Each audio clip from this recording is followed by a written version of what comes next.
the agreement will include some sort of direct payment again, stimulus payments.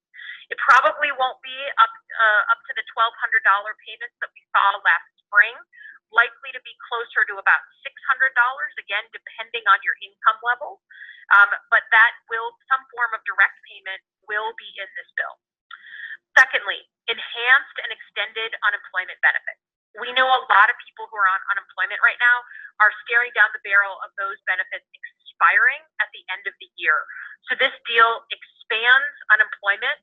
It could be an up to 12 to 16 more weeks, and it will put likely about $300 more per check into that unemployment payment. If you remember back in the spring, some people were getting $600 per check.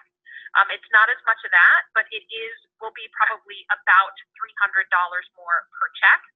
And it extends unemployment benefits for people who were never covered before COVID. Gig workers and subcontractors and folks who before COVID did not actually qualify for unemployment.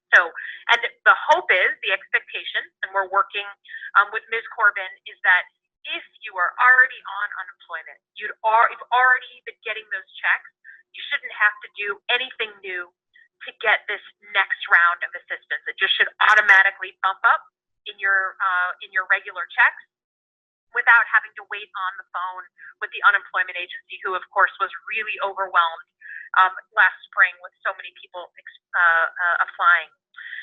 The other big part of this COVID package is a renewal of the Paycheck Protection Program, the PPP Small Business Loan Program. This has been our signature effort to help save our businesses and their people that work on their payroll. The big thing here is that we have not only allowed people to apply for a second time, we've clarified that their loans won't be taxed, and importantly, we lay out the terms to turn loans under $150,000 into grants.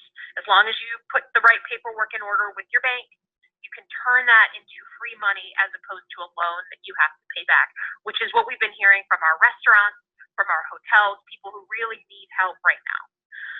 There's more money for food assistance to continue the programs that have made it easier for people to go to food banks and just get those baskets of food.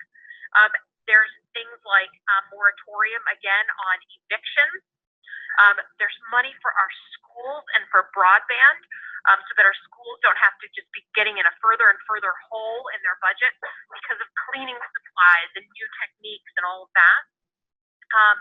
And then lastly, money for our colleges and universities, 50% of which has to be then turned around and given to students for grants, especially students who are newly in a difficult financial situation.